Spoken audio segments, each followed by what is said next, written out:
Apa yang terkasih dalam Tuhan Yesus Kristus, mari kita arahkan hati dan pikiran kita mengucap syukur kepada Tuhan atas segala penyertaan-Nya dan juga merendahkan diri kita sebelum kita bersekutu bersama dalam perenungan firman Tuhan. Mari kita bersatu hati dalam doa. Sungguh terpujilah Engkau ya Allah yang kami panggil Bapa dalam karya Yesus Kristus. Kasih-Mu sungguh tak terduga dan kuasa pemeliharaanmu sangat nyata dalam kehidupan kami, tapi juga sekaligus membuat kami semakin tunduk pada setiap kehendak-Mu dalam hidup kami. Karena kami sadar Tuhan, sebagai anak-anak yang telah Kau pelihara, kami tidak dapat membalas segala kesetiaan dan kasih-Mu melalui berbagai perbuatan dan perkataan kami yang mendatangkan berkat bagi sesama. Kami mudah jatuh ke dalam dosa, kami mudah menyakiti sesama kami tanpa kami sadari. Maka pada saat ini dalam persekutuan yang telah Tuhan anugerahkan untuk kami nikmati, hadirlah dan berikanlah pada kami damai sejahtera-Mu. Ampunilah kami dan berikanlah kepada kami kesempatan untuk kami dapat kembali memperbaharui hidup kami di dalam setiap persekutuan kami yang kami lakukan pada saat ini, terlebih juga dalam hikmat firman Tuhan yang akan kami dengar dan kami renungkan bersama. Di dalam nama Yesus Kristus, Juru Selamat kami dan firman Allah yang hidup, kami mohon, berikanlah kepada kami damai-Mu. Amin.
Bapak yang terkasih dalam Tuhan Yesus Kristus, mari kita bersama-sama membaca dan merenungkan firman Tuhan yang sebagaimana diwartakan. Kita akan merenungkan firman Tuhan dari Yesaya pasal 55 ayat yang ke-6 sampai dengan ayat yang ke-11.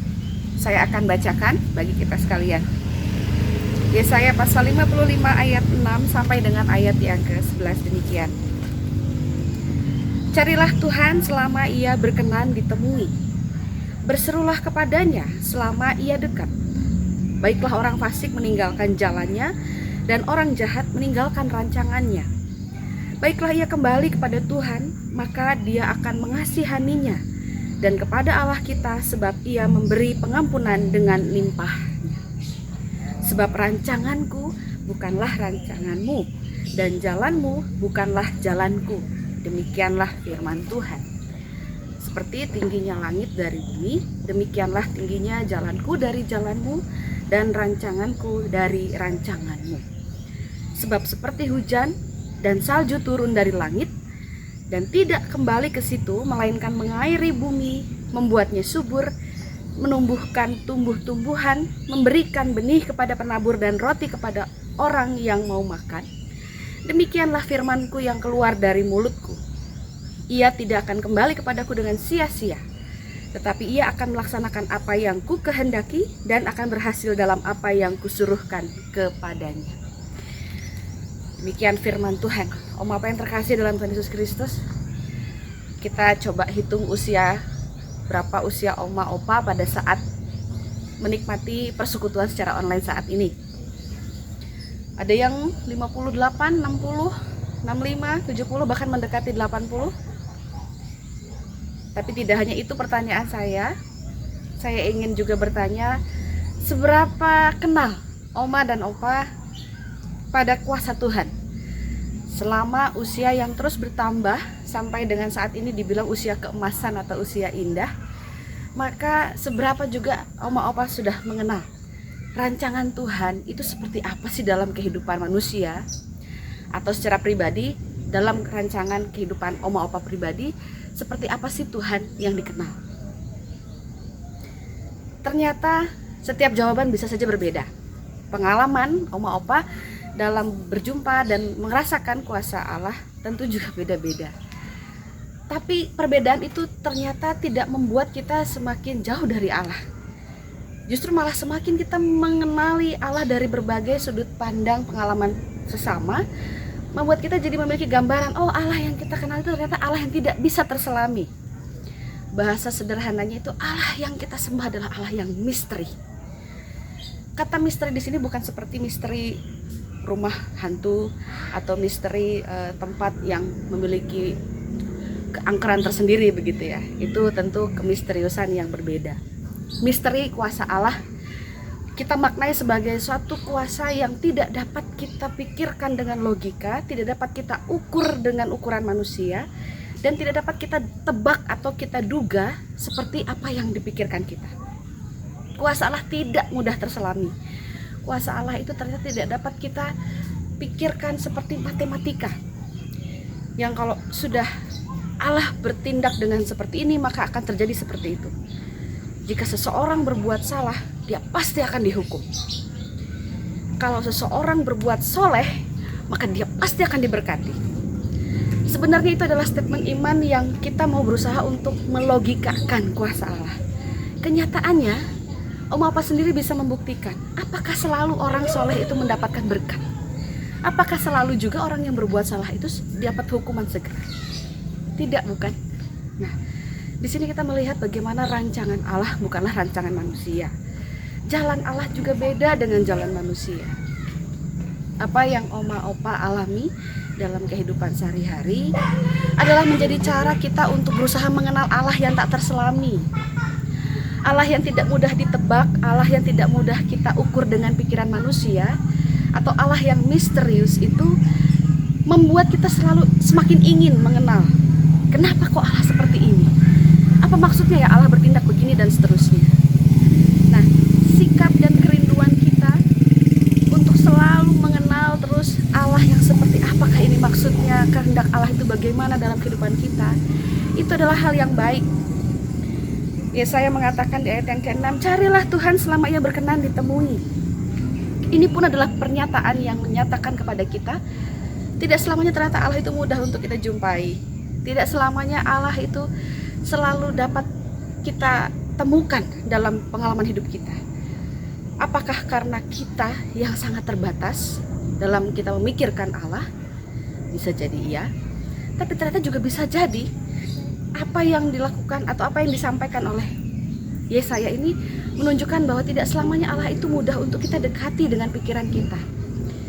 Pengalaman kita pun kadang-kadang tidak mudah untuk merasakan Allah hadir di situ. Sama seperti ungkapan dalam Mazmur 22 yang kemudian disampaikan oleh Yesus dalam perkataannya ketika dia disalibkan. Eli, Eli, lama sabachthani. Allahku, Allahku, mengapa engkau meninggalkan aku? Ini pengalaman iman yang sungguh sangat luar biasa. Ternyata juga dalam pengalaman penderitaan Yesus Kristus di salib, ada kalanya perasaan seperti ditinggalkan. Allah itu jauh. Dengan kata lain, mari kita bersama menyadari bahwa kita seringkali mudah sekali untuk jatuh ke dalam dosa kesombongan rohani. Ketika hidup semakin lanjut, usia semakin bertambah, banyak statement orang mengatakan, wah, opa tersebut itu sudah makan asam garam dunia. Apapun perkataannya, apapun statementnya, mari kita dengarkan.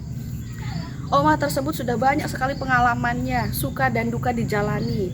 Apapun yang menjadi pesan-pesannya, perintah-perintahnya, mari kita lakukan. Betul memang, jika itu adalah sebagai sebuah pernyataan dari generasi muda, melihat oma-opa sebagai teladan hidup mereka, tentu adalah berkat ya buat oma-opa. Tetapi seringkali yang tidak kita sadari adalah kita jatuh ke dalam kesombongan, seolah-olah kita yang sudah semakin usia bertambah ini dengan keemasannya semakin membuat kita jadi merasa paling tahu siapa Allah dan rancangannya. Disinilah kita kemudian belajar bagaimana kita diingatkan oleh Yesaya. Tidak dapat kita menyelami kuasa Allah. Semakin kita bertambah usia, malah kadang semakin kita mengakui bahwa Allah itu tidak mudah terselami. Seperti ungkapan dalam Kidung Jemaat 64. Penyair mengatakan bahwa melihat bintang di langit gemerlapan. Itu juga adalah sebagai sebuah ungkapan kekaguman bahwa Allah itu tidak bisa kita jangkau. Kita hanya bisa melihat sisi titik kecil keindahan di langit, tetapi kita tidak bisa benar-benar menyentuhnya dan bahkan mengukur keindahan itu seperti apa. Tapi perasaan kita adalah perasaan kagum, dan karena semakin sulit terselami, kekaguman itu membuat kita semakin ingin mendekat terus, ingin mengenal terus siapa Allah. Hal itu yang kita wariskan kepada generasi muda. Jadi sebagai generasi yang memberikan teladan bagi generasi muda, oma-opa pada saat ini diingatkan oleh firman Tuhan agar kita juga senantiasa memberikan sebuah semangat hidup yang membawa serta anak-anak, cucu, menantu, dan generasi muda yang ada di sekitar kita agar mau terus memiliki kerinduan menyelami kuasa Allah, sekalipun tidak mudah untuk dipahami, sekalipun kadang-kadang kita menemukan seolah-olah Allah kok tidak bisa kita rasakan kehadirannya. Tapi upaya kita untuk terus menyelami dan merasakan rancangan-rancangannya dalam kehidupan kita, itulah yang menjadi berkat dalam kehidupan oma-opa dan juga generasi muda tentunya. Maka selamat menjalani terus misteri Allah dengan segala karya-karyanya dalam kehidupan oma-opa, dan sikap semangat untuk terus menyelami itulah yang generasi muda akan jadikan sebagai sebuah teladan. Tuhan memberkati oma-opa dalam segala bentuk pelayanan, kesaksian yang oma-opa berikan bagi kemuliaan nama Tuhan. Amin.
atas segala berkat pemeliharaan Tuhan, baik melalui persekutuan maupun juga melalui firman yang telah kita renungkan bersama. Kita telah juga meniatkan diri untuk mengucap syukur dalam persembahan, maka mari kita arahkan hati kita juga untuk menyatakan doa syukur dan permohonan serta menutup persekutuan kita pada saat ini.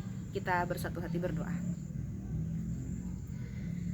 Terpujilah Engkau ya Allah yang Maha Kasih, yang dalam segala kebaikan-Mu di sepanjang kehidupan kami membuat kami semakin terheran-heran, semakin bangga pada kuasa-Mu yang tak pernah terduga oleh kami sebagai manusia. Kami selalu ingin merasakan kehadiran-Mu, karena dengan segala hal yang tak mudah terselami dalam kehidupan kami, kuasa-Mu membuat kami semakin terus bergerak mendekat pada Engkau. Dan biarlah kiranya kami juga semakin terus menyatakan kerinduan kami untuk menyelami setiap karya kuasa Tuhan di sepanjang pengalaman hidup kami setiap hari. Berikanlah kepada kami penyertaan kuasa Roh-Mu yang kudus juga ya Allah, agar kami mampu untuk dapat mengedepankan kerendahan hati dibandingkan kesombongan pikiran kami, seolah kami paling mengetahui siapa Engkau dengan rancangan-Mu. Jalan-Mu tentu bukanlah jalan kami Tuhan. Oleh karena itu kami ingin terus menikmati setiap rancangan dan jalan-jalan yang telah Tuhan anugerahkan pada kami, sehingga kami dapat benar-benar merasakan pemeliharaan Tuhan yang nyata dan melahirkan satu sikap hidup dan berlimpah rasa syukur kami atas segala hal yang telah Tuhan anugerahkan. Kami bersyukur juga ya Tuhan, tidak hanya melalui persekutuan yang telah kami melakukan pada saat ini, tapi juga melalui berbagai pemberian Tuhan, baik dalam kesehatan, kebersamaan dengan keluarga, maupun juga dalam setiap persekutuan yang kami lakukan dari hari ke hari di tengah segala aktivitas yang kami lakukan. Dan pada saat ini Tuhan, kami juga hendak memohon agar kiranya Kau kuduskan kehidupan kami, agar kami dapat benar-benar menjadi suatu wujud persembahan yang berkenan di hadapan Tuhan dan sesama. Dan pada saat ini dalam segala rasa syukur kami juga hendak menghaturkan setiap kesanggupan diri kami untuk menjadi teladan bagi generasi muda dimanapun kami berada, dalam naungan berkat Tuhan yang akan kami terima. Mari, apa kita terima berkat Tuhan. Kasih yang tercurah dari Allah Bapa dalam Yesus Kristus dan dalam persekutuan Roh-Nya yang kudus, kiranya menyertai kehidupan kita sekalian dari saat ini sampai selama-lamanya. Amin.